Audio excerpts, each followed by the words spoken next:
Hi friends, அடுத்த promo என்னென்னு பார்க்கலாம். இப்போ பார்த்தீங்கன்னா, அருண் வந்து ரொம்பவே கோவமா இருக்கார் இல்லையா? செல்வம் வந்து வெளியே வரக்கூடாது அப்படின்ற மாதிரி அவர் ஒரு போலீஸுன்றதுனால அது அந்த சைட் பார்த்தீங்கன்னா அவர் மூவ் பண்ணிகிட்ருக்காரு. இப்போ பார்த்தீங்கன்னா மீனாவும் முத்துவும் பார்த்தீங்கன்னா வக்கீலெல்லாம் போய் பார்த்து கண்டிப்பாக வந்து செல்வம் வெளியே வரணும் அப்படின்ற மாதிரி பேசிட்டு வந்திருக்காங்க. கண்டிப்பாக ஜாமீன் எடுத்துடலாம். ஏன்னு பார்த்தீங்கன்னா செல்வம் வந்து அங்கேருந்து ஓடலை அப்படின்ற மாதிரி கேட்டுட்டு நான் கண்டிப்பாக ஜாமீன் எடுக்கிறேன் அப்படின்ற மாதிரி அந்த வக்கீல் சொல்கிறாருங்க. அது மட்டும் இல்லாமல் ரோகிணி கேஸ் வந்து அடுத்த வாரம் வருது அப்படின்ற ஒரு ஹிண்ட்டும் வந்து கொடுத்துருக்காங்க. அடுத்த ப்ரோமோ அப்படின்னு பார்த்தீங்கன்னா நம்ம ரோகிணியோட மனோஜோட கேஸ் தான் வரப்போகுது.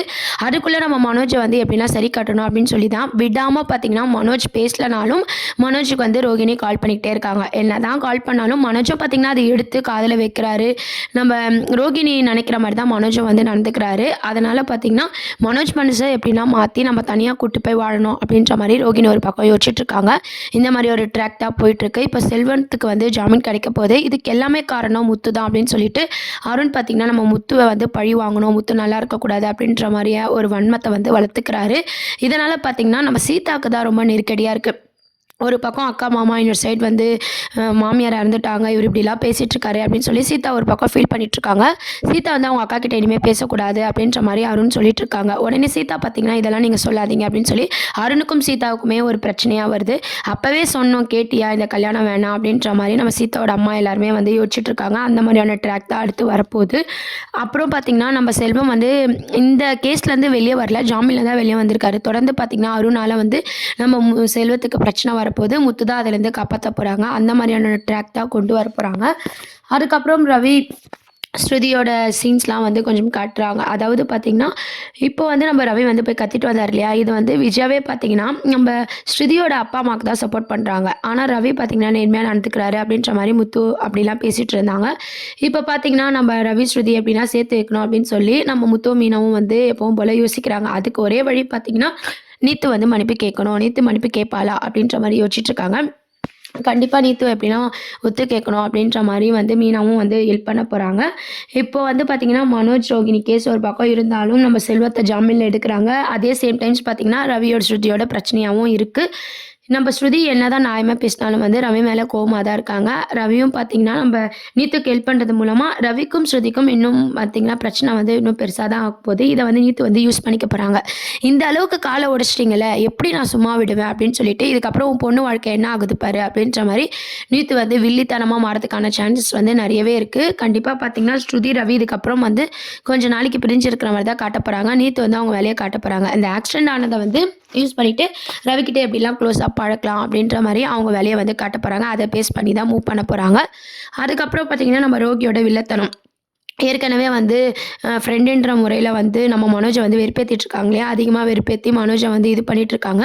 மனோஜ் மனசையும் கொஞ்சம் கொஞ்சமாக மாற்றணும் அப்படின்னு சொல்லி ரோகிணியும் ட்ரை பண்ணிகிட்ருக்காங்க. ஆனால் மனோஜ் வந்து பார்த்திங்கன்னா மனோஜ் கேரக்டரே புரிஞ்சிக்க முடியல. ஒரு பக்கம் துரோகம் பண்ணிட்டா அப்படின்னு சொல்லி கோவமாக இருக்காரு, ஒரு பக்கம் வந்து நம்ம ரோகிணி நினைக்கிற மாதிரி பேசிகிட்டு இருக்காரு. மனோஜை வந்து என்ன கேட்டகரியில் சேர்க்கறது அப்படின்ற மாதிரி தெரியல. அவரோட எபிசோட்ஸ் வந்து போயிட்டுருக்கு. இந்த பார்த்திங்கன்னா ஸ்ருதியோட அப்பா வந்து 9 லட்சம் கொடுத்தே ஆகணும்னு சொல்லி ரவி வந்து பேசிகிட்டு இருக்காரு. ஸ்ருதியை வந்து அதை தான் ஸ்ட்ரிக்டாக சொல்லிடுறாங்க. என்னதான் இருந்தாலும் பார்த்திங்கன்னா ஸ்ருதி வந்து கரெக்டாக நடந்துக்கிறாங்க. வேறு ஆப்ஷன் இல்லாமல் பார்த்திங்கன்னா நம்ம ஸ்ருதியோட அப்பாவும் நீத்துவை பார்த்து மன்னிப்பு கேட்டு 9 லட்சம் கொடுத்தாங்க அவங்க பொண்ணு வாழ்க்கைக்காக. ஆனால் அதான் நீத்து பார்த்திங்கன்னா வில்லித்தனமாக மாற போகிறாங்க இல்லையா? ஸ்ருதிக்கு கண்டிப்பாக பிரச்சனை தொடர்ந்து கொடுக்க போகிறாங்க. ரவியை வந்து ரெஸ்டாரண்ட்டுக்கு திருப்பி வேலைக்கு கூப்பிடவும் சான்சஸ் இருக்குது. இந்த நிலைமையில் நீங்கள் எப்படி ரெஸ்டாரண்ட்டை ரன் பண்ணுவீங்க, நான் உங்களுக்கு சப்போர்ட் பண்ணுறேன் அப்படின்ற மாதிரி எப்பவும் போல் ரவி வந்து பேச போகிறாரு. இது மூலமாக பார்த்திங்கன்னா ஸ்ருதிக்கும் ரவிக்குமே வந்து விரிசல் வந்து பெருசாக போகுது.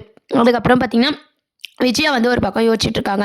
என்னடா இது நம்ம வீட்டில் வந்து தொடர்ந்து பிரச்சனை வந்துக்கிட்டே இருக்கே, இதை என்ன தான் பண்ணலாம் அப்படின்ற மாதிரி பார்வதி கிட்ட போய் கேட்குறாங்க. அங்கே பார்வதி பார்த்திங்கன்னா கதை சொல்லிக்கிட்டு அவங்க ஒரு பக்கம் ஜாலியாக இருக்காங்க. எல்லாருமே ஜாலியாக இருக்காங்க, என் குடும்பம் மட்டும் இப்படி இருக்கே அப்படின்ற மாதிரி வந்து பேசிகிட்டு இருக்காங்க.